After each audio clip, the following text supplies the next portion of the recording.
दूसरा शहीद चूड़ामणि नायक वार्ड, तीसरा स्वामी आत्मानंद। ये तीनों वार्ड, जिन वार्डों में आपने डबल पाइपलाइन डालने के बाद नगर निगम ने स्वयं ने दी है ये रिपोर्ट कि इनमें 24/7 वाटर सप्लाई होगा, इनमें वाटर सप्लाई क्यों नहीं हो पा रहा, इसमें किसकी जिम्मेदारी, जरा इसके बारे में बता देंगे या आपसे आग्रह करना चाहता हूं। कुछ बताना चाहेंगे? माननीय अध्यक्ष महोदय, अमृत मिशन में 24 घंटे पानी सप्लाई करने की योजना नहीं है। ये प्रश्न अमृत मिशन से संबंधित है। माननीय आपके प्रश्न में उत्तर है माननीय अध्यक्ष महोदय। बहुत 25 मिनट हो गए। नहीं कोई बात, मैं ये राजधानी का महत्वपूर्ण विषय, मेरा विषय इतना ही है। किसी और विषय में नहीं माननीय अध्यक्ष ये विषय, एक सेकंड, ये विषय प्रश्नकाल में आ गया। माननीय अध्यक्ष महोदय, आपने संवेदनशीलता भी दिखाई, लेकिन राजधानी है और आवृत्ति हुई काम की। नगरोत्थान में वही, 15वें वित्त आयोग में वही, स्मार्ट सिटी में वही, अमृत मिशन में वही, और उसके बाद 1,21,000 घर में पानी नहीं है। हम जांच मांच ना कराएं, कम से कम ये बोल दें हाउस में कि हम रायपुर को शुद्ध पेयजल 2 साल में देंगे, इतना बोल दें राजधानी है, यह आश्वासन आ जाए। माननीय अध्यक्ष जी, मैं एक सामान्य बात नहीं, मैं आपके अध्यक्ष जी एक छोटा सा निवेदन, माननीय मंत्री जी के संज्ञान में एक बात लाता हूं। यहाँ प्रशासन, शासन, पक्ष विपक्ष सब बैठे। अगर रायपुर शहर में आप 350 MLT पानी है और आपका सर्वे बोलता है कि रायपुर शहर की 5 लाख की आबादी के आधार पर हमने कार्य योजना बनाई 2011 में, रायपुर शहर में आपने लिखित में दिया है कि 90,000 नल कनेक्शन अवैध हैं, 90,000, और 2,17,000 MLT पानी सप्लाई हो रहा है। बचा हुआ पानी कहां जा रहा, 350 में। आज तक इसकी बात कोई क्लियर नहीं कर पा रहा। आखिर में ये भरना सही है कहां? चलिए, इसके लिए कभी चर्चा और दूसरे विषय हमारा इतना ही नहीं, माननीय मंत्री जी इतना ही कहना है कि अगर किन्हीं की जिम्मेदारी तो सुनिश्चित करें। ठीक। माननीय अध्यक्ष महोदय, पूछिए। मैं माननीय मुख्यमंत्री जी से जानना चाहता था कि बिलासपुर जिले में शासकीय आयोजनों एवं कार्यक्रम, टेंट, स्टेज, कुर्सी, सजावट, लाइट, साउंड की व्यवस्था हेतु कुल कितनी राशि व्यय की गई, कौन कौन सी फर्म, एजेंसी एवं दुकान से किस किस कार्य के लिए कितना भुगतान किया गया। और तो इसमें जो इनका जवाब आया है, मैं माननीय मंत्री जी स्पेसिफिक आपसे 2-3 सवाल करना चाहता हूं कि 12/12/2024 को माननीय मुख्यमंत्री जी का तखतपुर में कार्यक्रम था। शासकीय JMP विद्यालय में टेंट, कुर्सी व्यवस्था के लिए 40 लाख रुपए का बिल प्रोड्यूस किया गया। उसी दिन शासकीय पॉलिटेक्निक कॉलेज में भी मुख्यमंत्री जी का कार्यक्रम बताया जा रहा है, जिसके लिए 24,77,000 का बिल प्रोड्यूस किया गया है, जबकि मुख्यमंत्री जी का कार्यक्रम केवल एक ही कॉलेज में हुआ था, जबकि और पॉलिटेक्निक कॉलेज में कोई भी कार्यक्रम नहीं हुआ। ये जसराज टेंट सर्विस रायपुर द्वारा 24,77,000 का एक्स्ट्रा बिल दिया गया।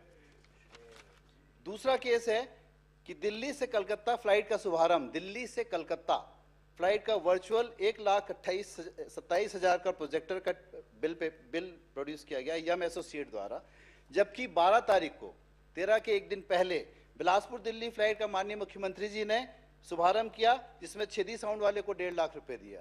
पर दिल्ली से कलकत्ता से दिल्ली की फ्लाइट के लिए वहां कहां पहुंच गए, जबकि मुख्यमंत्री जी वहां गए ही नहीं, पर इसने बिल प्रोड्यूस किया है। और एक कृषक सम्मेलन हुआ था बिल्हा में, ग्राम रहेंगी में। कृषक सम्मेलन में छेदी साउंड सर्विस वाले को एक सम्मेलन का 13,36,000 रुपए पेमेंट किया गया।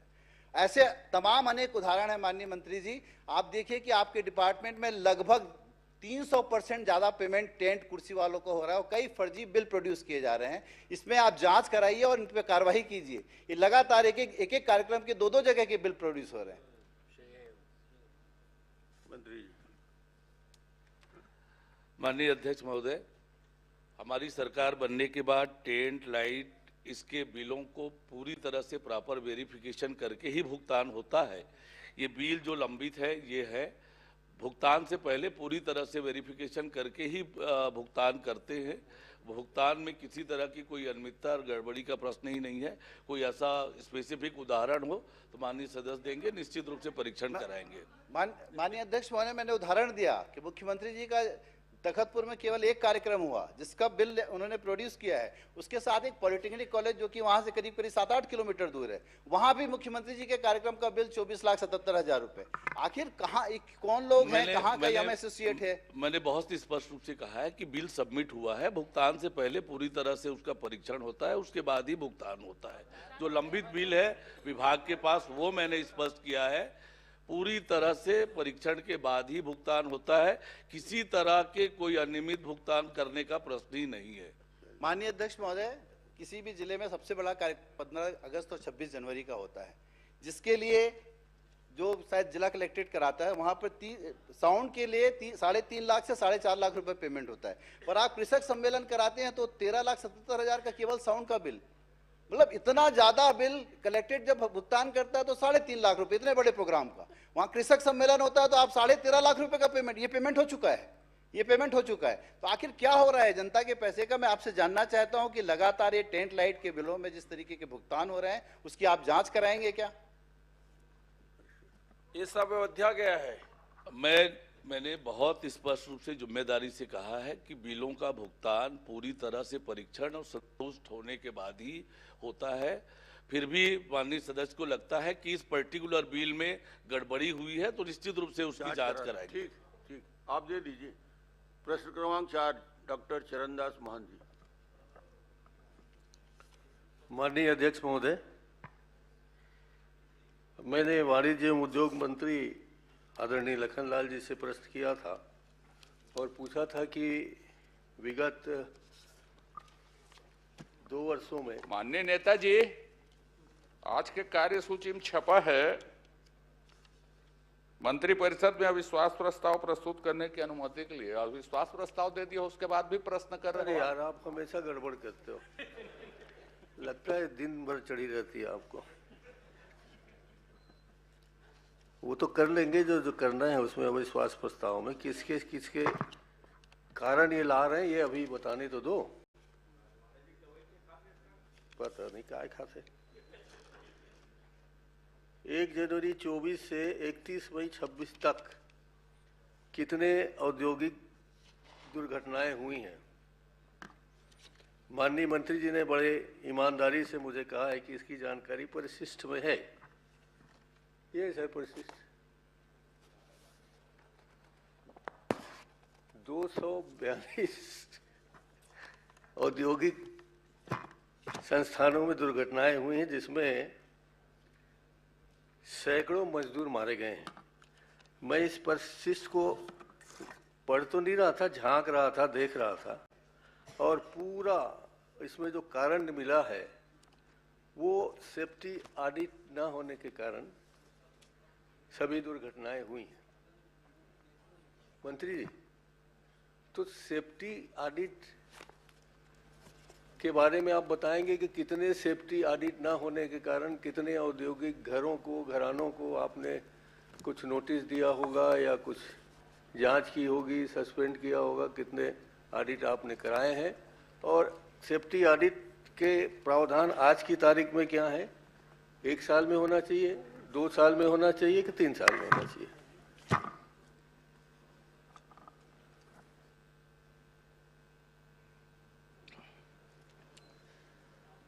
माननीय अध्यक्ष महोदय, खतरनाक रसायनों के निर्माण, भंडारण या संबंधी नियम 1989 के प्रावधान के अनुसार अति खतरनाक श्रेणी के कारखानों में प्रत्येक 2 वर्षों में एक बार बाह्य एजेंसी से तथा प्रत्येक वर्ष में आंतरिक रूप से सेफ्टी कराए जाते हैं। वर्ष 2024 31 मई 26 तक 76 कारखानों में सेफ्टी ऑडिट हुआ है। 32 प्रदेश के 32 अति कारखानों श्रेणी कारखाने स्थित हैं। इसमें 5 कारखाना में दुर्घटना घटित हुई है। इन सभी 5 कारखानों में सेफ्टी ऑडिट हुए हैं। साथ ही हमारे अति खतरनाक श्रेणी के कारखानों में सेफ्टी ऑडिट नहीं होने पर कारखाना अधिनियम 1948 की धारा 92 के तहत कार्रवाई के जाने का प्रावधान भी है। इस तरह से सेफ्टी ऑडिट माननीय अध्यक्ष महोदय जी कराया गया है।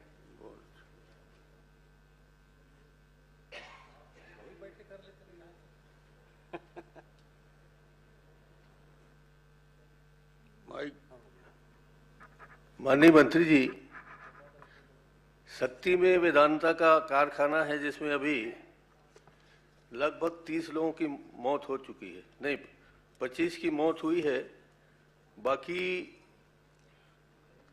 7 लोग अभी भी घायल चल रहे हैं।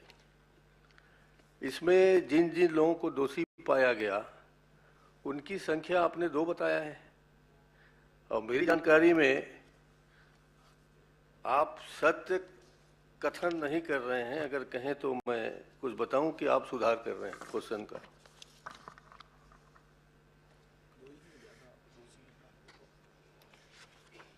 माननीय अध्यक्ष महोदय, Vedanta limited Chhattisgarh thermal power Singhitarai में अरुण मिश्रा, अभियोगी अरुण मिश्रा, कारखाना प्रबंधक देवेंद्र पटेल,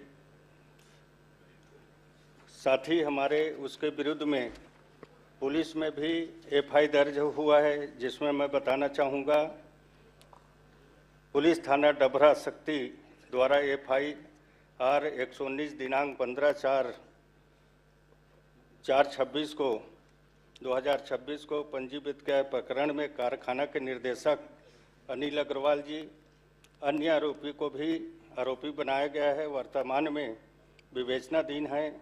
कलेक्टर शक्ति द्वारा दुर्घटना के उपरांत नियुक्त जांच अधिकारी, कलेक्टर अनुविभागीय अधिकारी, दंडाधिकारी डभरा जिला शक्ति को भी जांच अधिकारी नियुक्त किया गया है। उसी तरह से श्रम विभाग के माध्यम से भी श्रम न्यायालय में उसका दायर किया गया है।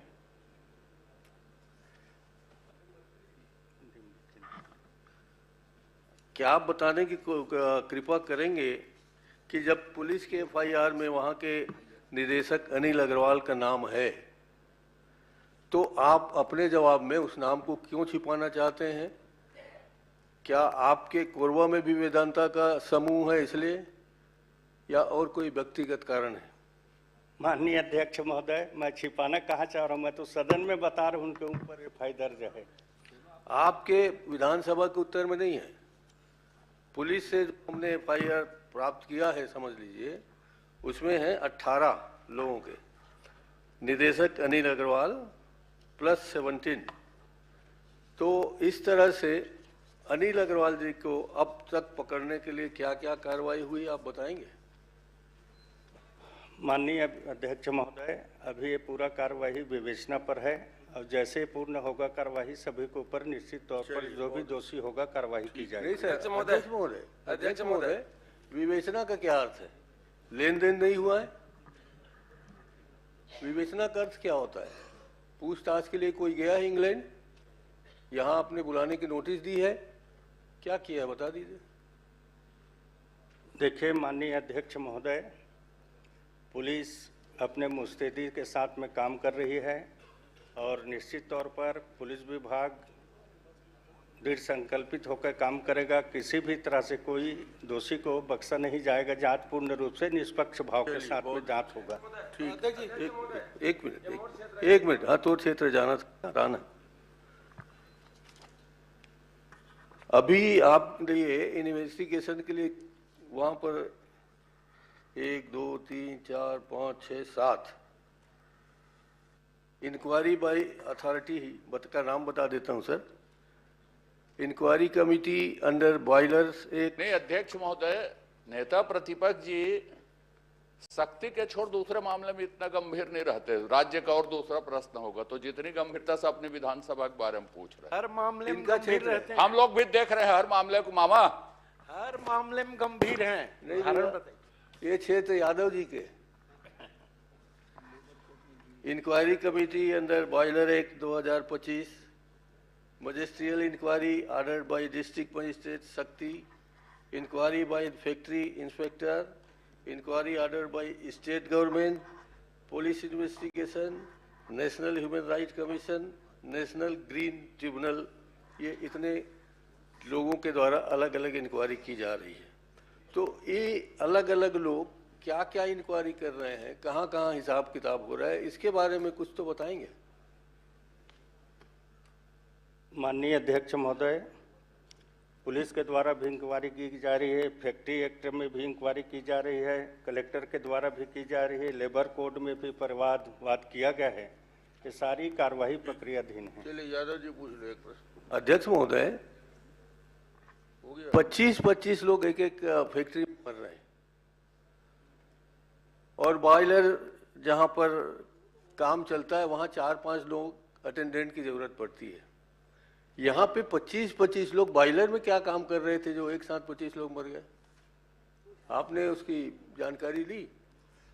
माननीय अध्यक्ष महोदय, बॉयलर जो फटा वहाँ पर नीचे में लोग बाग बैठे हुए थे, दोपहर का समय था, खाना वगैरह पानी पीने के लिए बैठे थे, बॉयलर अचानक फटा, इसके कारण से सारी दुर्घटनाएं हुए थे। चलिए माननीय नेता प्रतीक्षा महोदय भी उस फैक्ट्री में गया था, मैं भी गया था। हो गया, पर्याप्त हो गया। आप पूछ लो एक आखिरी। माननीय अध्यक्ष जी, मैं माननीय मंत्री जी से ये कहना चाहता हूं कि जो दुर्घटना हुई, ये प्रदेश के सबले बड़े दुर्घटनाएं, 25 आदमी वहां पर अकाल मौत में समा गए।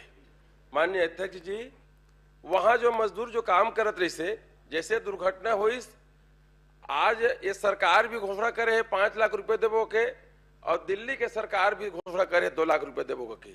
न वो आज तक मिलिस, वो काम देवो कह रही, न वो नौकरी देवो, वो नहीं मिल पाई। अध्यक्ष महोदय जी, जहां प्लांट लगते हम क्षेत्र के हम देखथन, सारा जमीन होकर चले जाते। वेदांता पावर प्लांट अब तक निर्दयी है कि ओमन के जो पेमेंट बचे है पहली के, ओला भी आज तक नहीं दे है। ओला मैं विधानसभा में ध्यान आकर्षण भी लगाए हैं, मैं माननीय अध्यक्ष भी से निवेदन करे, ओला ले भी ली। तो आपसे प्रार्थना है, गरीब आदमी कहें तो पुलिस वही दे चल देते। ये धरती में भारत में कानून दूठ है का? उद्योगपति आज तक खोजा नहीं, अब कोई गरीब पे लेकर तो वो जब पीट के जोर के ना थे तुम्हारी पुलिस है, इसने कोई पुलिस होते का? आपसे निवेदन है, छोटे बड़े के एक होना चाहिए, और वो कड़को जब उद्योगपति रहे वो जेल में दिखना चाहिए, तब हम मानवो। हम आपसे पूछना चाहते हैं, कब जेल में जाए सलाखों के पीछे बड़े आदमी बनते? राम कुमार जी, पैसा तो आपके पास भी बहुत सारा है, हम लोग भी देखे वीडियो में। कुछ पैसा मृतकों को ले जाकर दे दो भाई। 5500 गड्ढे कहाँ करोगे? वो मैं अयोध्या के अभी लाना था। 5500 गड्ढे कहाँ करोगे? वो तुम्हारे छापा पर इतने मोर शक है कि अयोध्या के तुहरे पे जन भेज दे रिसाव है, वो कहा चंपत राय जी है। चलिए भूपेश। माननीय अध्यक्ष महोदय, जैसे माननीय यादव जी ने कहा कि उनको सहायता राशि दे रही है, तो मैं बताना चाहूँगा माननीय अध्यक्ष महोदय, कंपनी द्वारा आश्रितों को 35-35 लाख रुपया का मुआवजा दे दिया गया है। साथ ही साथ हमारे माननीय प्रधानमंत्री जी के घोषणा अनुसार 2-2 लाख रुपया उनके मुआवजा दिया गया है, और 50-50 हज़ार घायलों को कंपनी के द्वारा, घायलों को 15-15 लाख रुपया, और माननीय मुख्यमंत्री जी के घोषणा अनुसार 5-5 लाख रुपया देने की बात हुई है। ये सारी कुछ राशि मिल गए हैं, मुख्यमंत्री घोषणा भी राशि। सदन में जब बोल रहे हैं, मेरे गांव का है मुझ तक, आप कोई नाम हो दे देना। नहीं तो किसी को नहीं मिला है अध्यक्ष महोदय, ऐसी झूठ थोड़ी बोले। मंत्री महोदय जी, आप चेक करा लो, नहीं मिला है पैसा। देख लेंगे, पैसा नहीं मिला है अभी तक। मैं कलेक्टर से बात हुआ है, मेरा गांव के एक जन मृत है, उससे बात हुआ है।